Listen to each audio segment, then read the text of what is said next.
السلام عليكم، مرحبا بكم في فيديو جديد على قناه وفاء سميره. نتمنى يلقاكم هذا الفيديو في احسن الاحوال ان شاء الله. اليوم جيتكم بوصفه جديده اللي غنحضروا معكم عقده ديال كاوكاو بواحد النكهات اللي زوينين.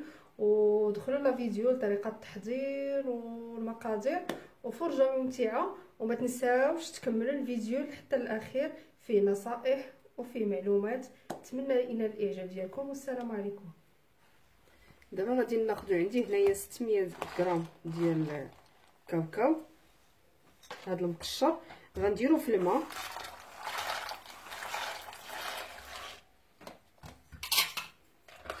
غادي نغسلوه واحد الغسله ونديرو في نفس الماء، نبدل عليه الماء وندير فيه الحامض وردو يغلى 15 دقيقه حتى تطلع ليه واحد الكشكوشه، باش نقصو من الجهد ديال الكاوكاو باش نحضروا العقده ديال الكاوكاو. بالنسبه للكاوكاو كيكون مجهد واحد شويه. دابا هذه المرحله الاولى غادي نغسلوه هكا مزيان ونصفيه ونعاود ندير عليه الماء ونزيد فيه حامضه هكا مقطعه ونخليه يغلى واحد 15 دقيقه ونصفيه ونعاود ندير ليه الماء ونعاود نخلي فيه هذا الحامض نيت 15 دقيقه. وهانتوما غادي تتبعوا معايا المراحل شويه. من بعد ما غسلته وصفيته ها هو عاودت ضفت عليه الماء واحد اخر ودرت فيه القطع نتاع الحامض. هذا الحامض غيخليه لنا ما غاديش يولي فيه داك اللون، المهم كيخليه لنا ابيض، ما كيبقاش فيه واحد اللون ديال كاوكاو هكا قهوي. هذا غادي ينقص لنا من ديك الحده ديال النكهه ديالو وفي نفس الوقت غادي يخليه لنا ابيض. دابا غادي نردو فوق البوطه 15 دقيقه حتى يغلى. الا طلعت لي واحد الكشكوشه راه غادي نحيدها هكا المهم هانتوما معايا مرحله بمرحله.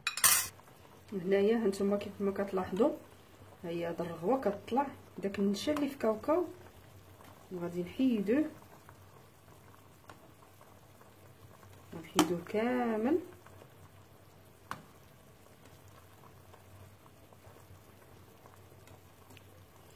فيما بان شويه تاع هاد الرغوه هادي نحيدوها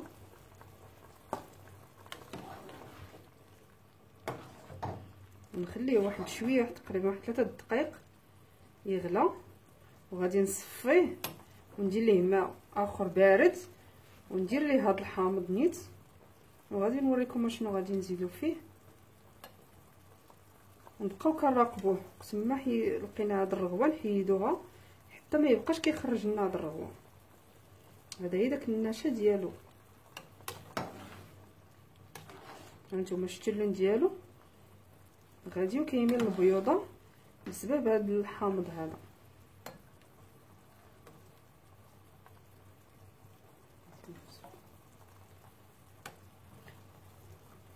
دابا غادي نخليه واحد 3 دقائق يعاود يزيد واحد شويه.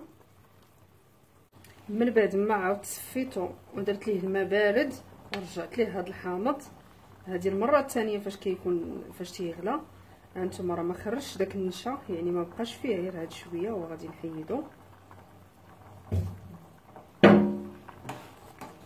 غادي نخليه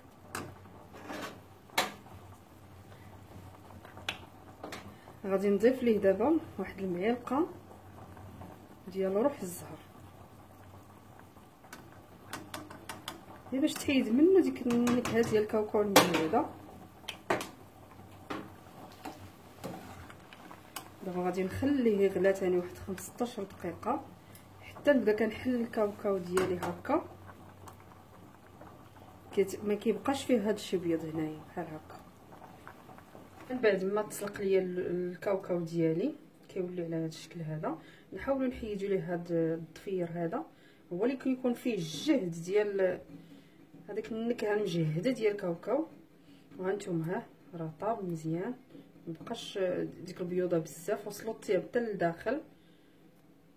هانتوما يعني دابا غادي نخليه هكا نديرو فواحد الزيف اخر ينشف مزيان حتى الغدا ان شاء الله. عاد غادي نطحنو وندير ليه المنكهات ديالو داكشي باش غادي نخدم، وغادي نوريكم ان شاء الله كلشي بالتفاصيل. واللي زربان به يشعل الفران حتى يسخن مزيان ويدخل ليه الطاوه يطفيه ويدخل ليه لاطا يسرحو مزيان ويخدم بيه ديك الساعه يطحنو ويدير ليه زعما داكشي اللي بغا باش ينكهو. المهم انا حتى الغدا ان شاء الله عاد غادي نكمل معاكم. دابا غادي نخليه في واحد بلاطو هكا كبير ونخليه ينشف حتى الغدا ان شاء الله. من بعد ما نشف معايا الكاوكاو ديالي دابا غادي نطحنو الطحنه الاولى بلا سكر، نطحنو مزيان بلا سكر.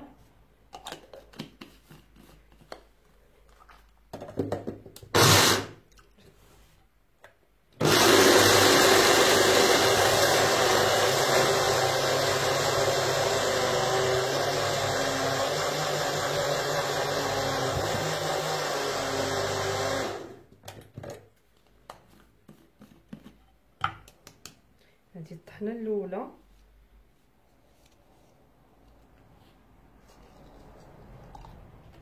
طحنو مزيان بلا سكر.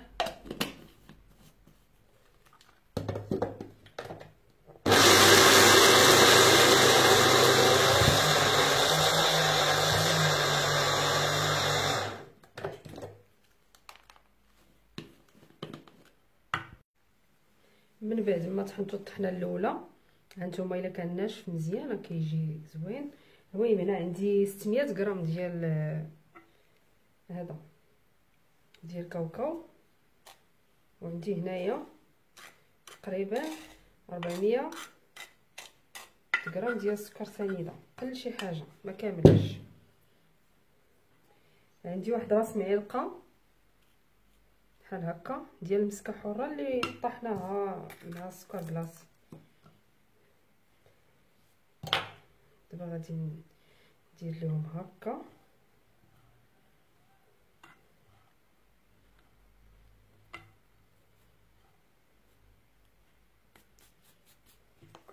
دابا غندير ليه واحد 2 رشيشات من ماء الزهر، 2 معالق هكا باش نتفاداو باش يطلق لنا الزيت، ولكن ملي ناشف مزيان ما تخافوا منه حتى حاجه.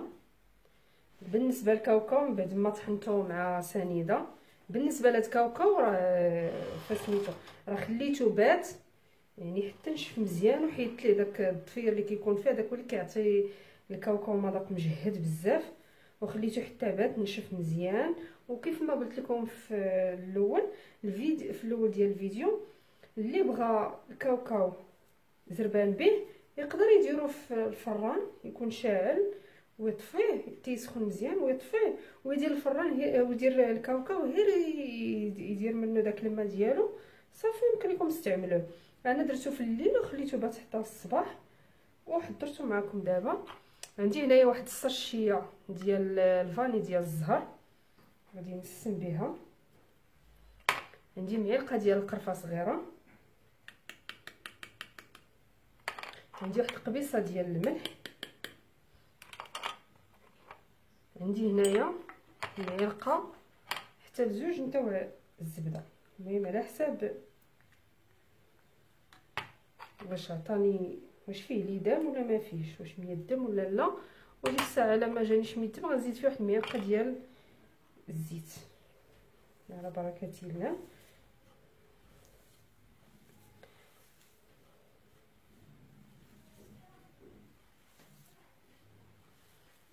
غادي ندرش بماء الزهر.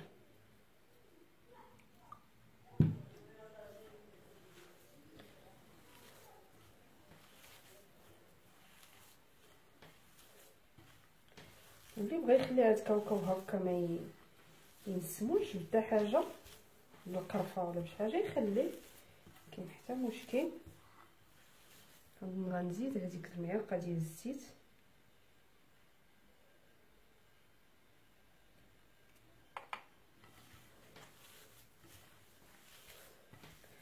وانا كندلك فيه حتى ينسجم ليا كلهم العناصر مع بعض.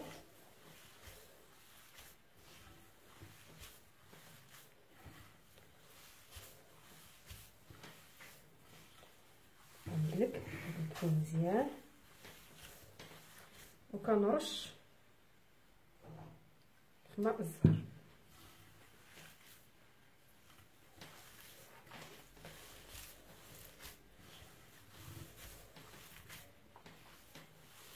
غادي نضيف ليه واحد المعلقه ديال الكليكوز، يا اما كونفيتير يا اما كليكوز. نسيت ما درتهاش من الاول ولكن ماشي مشكل. دابا غادي نبقى ندلك فيه حتى يتعلف ليا. ها هو راه بدا تيتجمع، ولا معلقه كونفيتير داك الجاري لكم الاختيار اللي ما تواجدش عنده الكليكوز.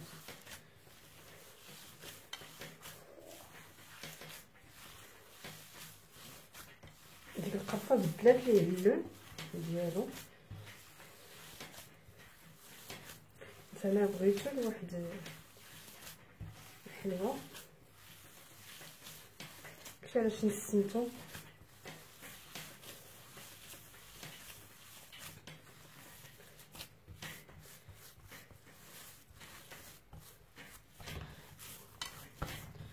صافي. دابا هو تجمع ليا الحمد لله.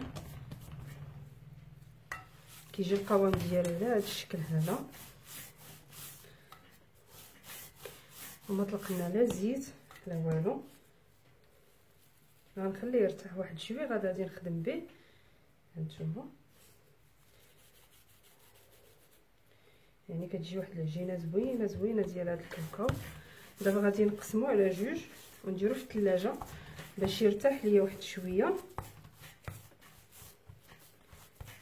ونخدم به.